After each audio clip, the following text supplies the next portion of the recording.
Hi, I'm Paul Sturrock, a human being living in South Africa on planet Earth, and yet it feels like Mars.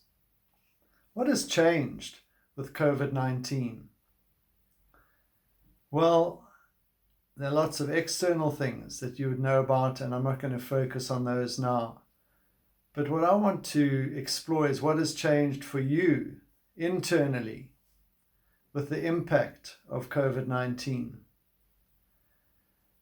I've recognized within myself just this feeling of being out of control, having to make so many decisions, and yet just when I've made a decision, it needs to change again.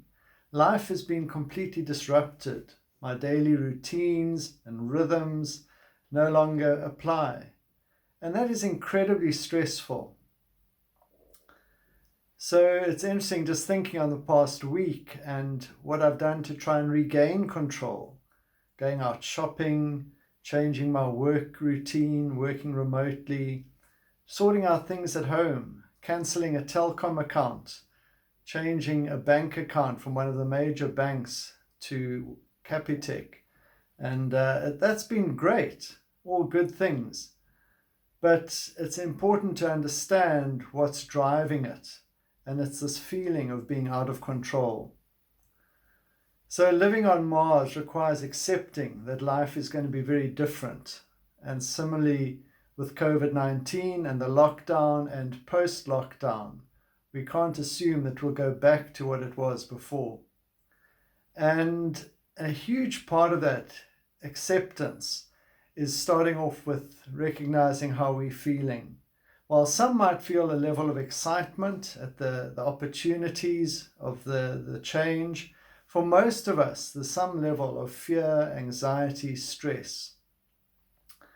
And the starting point is just to acknowledge it, to recognize when I'm feeling out of control, to recognize how that manifests for me. I might feel within my gut just a sense of tension, and being able to acknowledge that and recognize this doesn't feel great.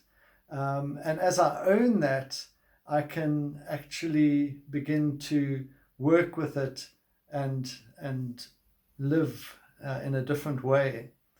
And this is also applicable to those that we're living with, creating a space for people to acknowledge how they're feeling, to express that, and to be able to understand one another, not to expect each other to be like we have been before. So take time today and in the days ahead just to notice how you're feeling, acknowledge it, perhaps express it to someone, and that is the starting point of living differently.